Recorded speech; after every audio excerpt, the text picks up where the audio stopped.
Ngayon guys, ang next challenge ay ang mga halaman sa paligid ng Riles. Nakita ko yung landscape. Tingnan nyo guys yung landscape. Napakaganda. Ito ang pangalawa nating video. No? Ngayong, wala pa naman 3 hours guys. So pasok pa rin tayo sa 3 hours challenge 5 videos. Wow! Ayun, tingnan nyo ang landscape guys. Napakaganda ng landscape. And then walang nakapark. Pero ito yung hindi naman ito yung main station, pero yung elevated station ng Davis. Ayan, Davis Station. Ayan. Napakalawak ng parking lot. Isa ito sa sa program ng Edmonton City, kasi para ma-encourage nilang wag magka-car kung sila ay papasok sa downtown o papunta ng downtown. Dito nila ipapark yung car nila, and then pasakay sila ng LRT.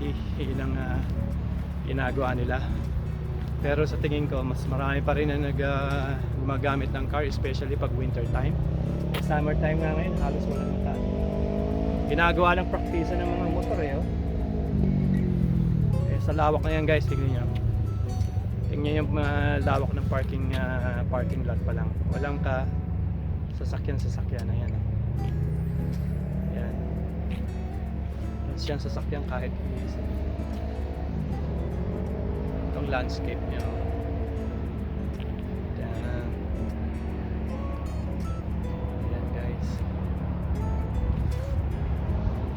Ayun guys, sa muli ini-invite ko kayo na mag-subscribe, at sa nag-subscribe, thank you guys. Ito yung pangalawang challenge natin. Guys, simulan na natin. Napakaraming bulaklaking halaman na hindi ko naman ma-recognize. Kayo na lang bahalang alamin guys kung anong bulaklakin ito, no? Yun ang ating susunod na challenge ngayon. So guys, hindi na ako magpatumpik-tumpik pa, at pakita na natin sa inyo, pakikita ko na sa inyo ang lahat ng bulaklak dito sa paligid ng Davis Station. Ayan, sana guys mag-enjoy kayo.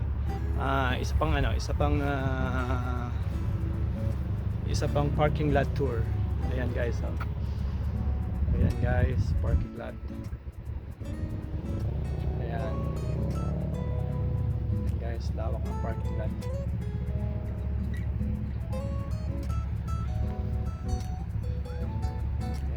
Elevated station.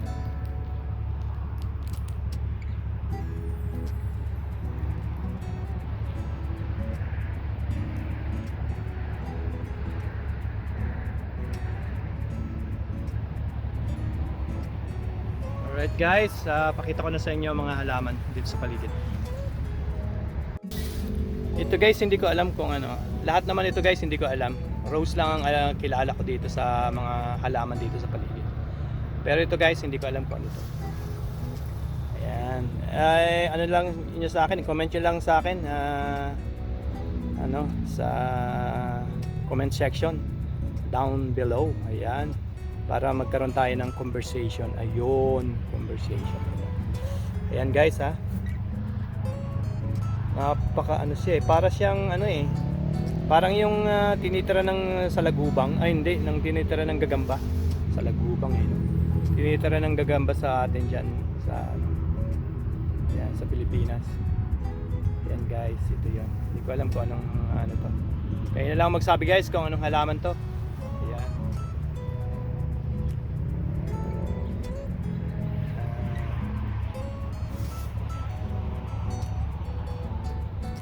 Ito naman yung susunod guys. Ano ba tawag dito? Patay tayo dito guys. Wala na nang tayong kaalam-alam. Pero ayan guys,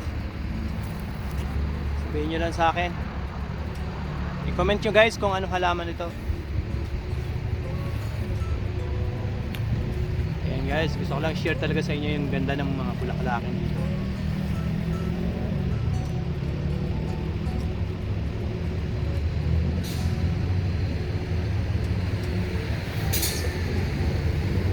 Ayan, dilaw na naman yan guys.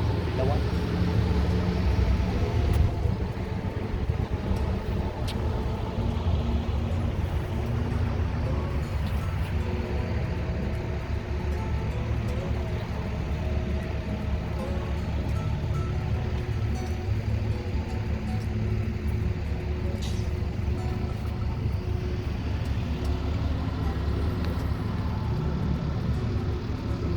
parang ano siya eh. Parang gumamela. Gumamelang dilaw. Yung bulaklak. Di ba? Di ba ganyan yung gumamela? Pero parang tanglad. Tanglad nga ito guys. Tanglad. Ayan. Ayan guys. Ito alam ko talahib to eh. Ayan, tingnan niya talahib. Oh, talahib dito halaman yan. Pang ano yan. Paganda ng ng landscape. Ano yan? Ayan guys. Talahib o tambo. Tambo yata guys.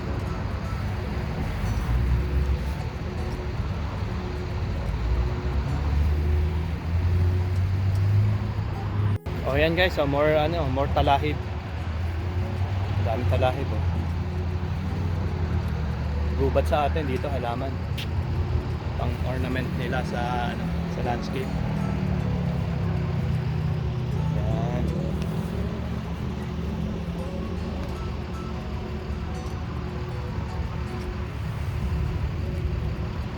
Medyo ganyan guys, medyo hindi siya mainit ngayon guys.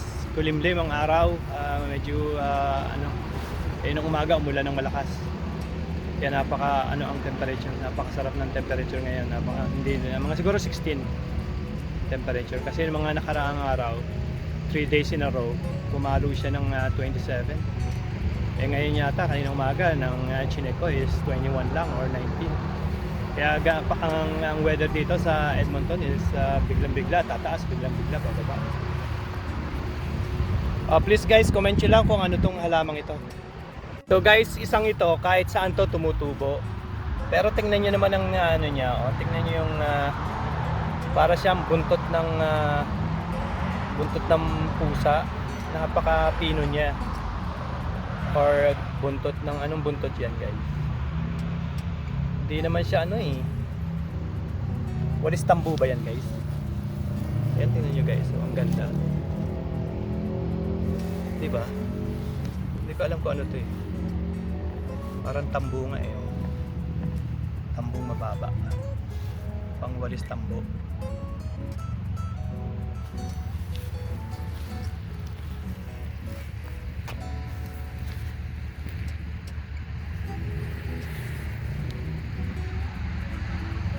Ayan. Ganda guys, diba?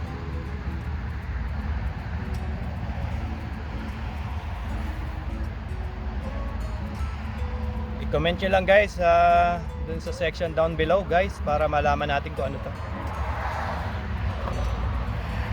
Ayan siya oh.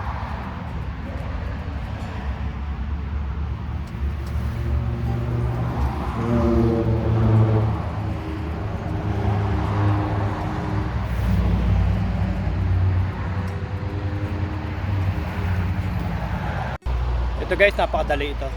Ito lang alam ko guys, pinakita ko sa inyo ilan na yun, pinakita ko sa inyo. Ito lang alam ko. Walang kaduda-duda rito guys. Ito rose to. Pag nagkamali pa tayo dito, ewan ko na lang. So sa ilang beef nakita ko, isa, dalawa, tatlo, apat. Apat na Apat na guys, ito lang. Sa pang-5 lang tayo sigurado. So kung ang exam is 1 to 5, isa lang nakuha natin guys. Wala talaga. 1 to 5 ang exam. Anong uri ng bulaklak o halaman ito? Buti na lang merong isang isinama, rose. Patay. Bagsak na bagsak talaga. Hindi po pwedeng kahit pasang-awa. Alam ko ito wild rose eh. Wild rose ito. Nag-busy ngayon Sabado.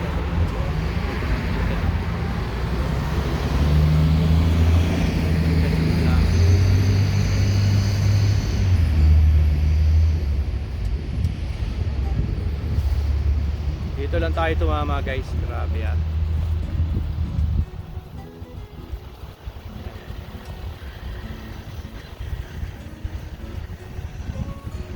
Napakatingkad ng kulay guys, hindi na sa kakasilaw oh.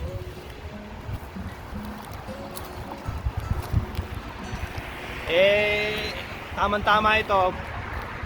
Tama tayo, rose to. Di sa 5 tanong, anong klase or anong uri ng mga halaman at bulaklak ang pinakita natin. Dito tayo tumama sa rose. Biglang bigla meron pa ng tanong sa ilalim. Anong klaseng rose to? Patay! Tumama tayo sa rose. So hindi naman natin alam kung anong variety ng rose to. Pusang gala talaga, salat-sala. Parang wild rose. Yan, inabutan na tayo ng ulan guys. Medyo umuulan guys, hindi natin alam kung maganda yung yung pagkakakuha. Ito guys, hindi natin alam kung anong halaman to Lalo wala tayong idea sa isang to. Mukhang hindi talaga tayo papasalitan. Ayan guys, paalam nyo lang sa akin kung anong klaseng halaman ito. Ayan.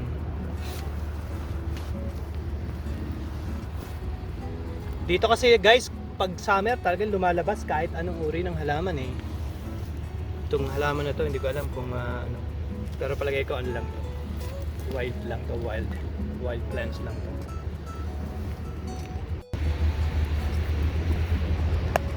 Ayan guys, mukhang dito magtatapos ang ating video dahil biglang umulan. So yung halaman challenge or mga flowering plants na nandito sa Davis Station mukhang hindi matutuloy. May ilan naman tayo nakunan. Pero hindi tayo makakapag-explore pa sa ibang station. So mapuputol dito guys. Dapat kakayanin ko guys. Kaya lang umulan buti lang umulan. Hindi natin kakayanin guys. Kasi time consuming pala Hindi naman pala time consuming. Kala kaya natin. So failed. Fail. You're failed. So sa bulaklak challenge, failed na naman. Ilang bulaklak yun? Tumamba lang tayo sa rose. Tama yung rose na sagot, kaya lang pina-explain kung anong variety ng rose yun. So wala pa rin. Pusa. Total failure tayo ngayon. Wala tayong na tapos ulan pa. Yun. Wag naman sana ang to. Pero lalakas Kung hindi siya lalakas guys, pwede tayong pumunta pa sa kasi pang-araw na lang yan guys natin itutuloy. Ano ba yan? Corn, haze, at saka ano po ba? Ano nga yung isa? Corn, haze, at nakakadalawa pa lang tayo flowers. Ito pa yung isa. Ano natin?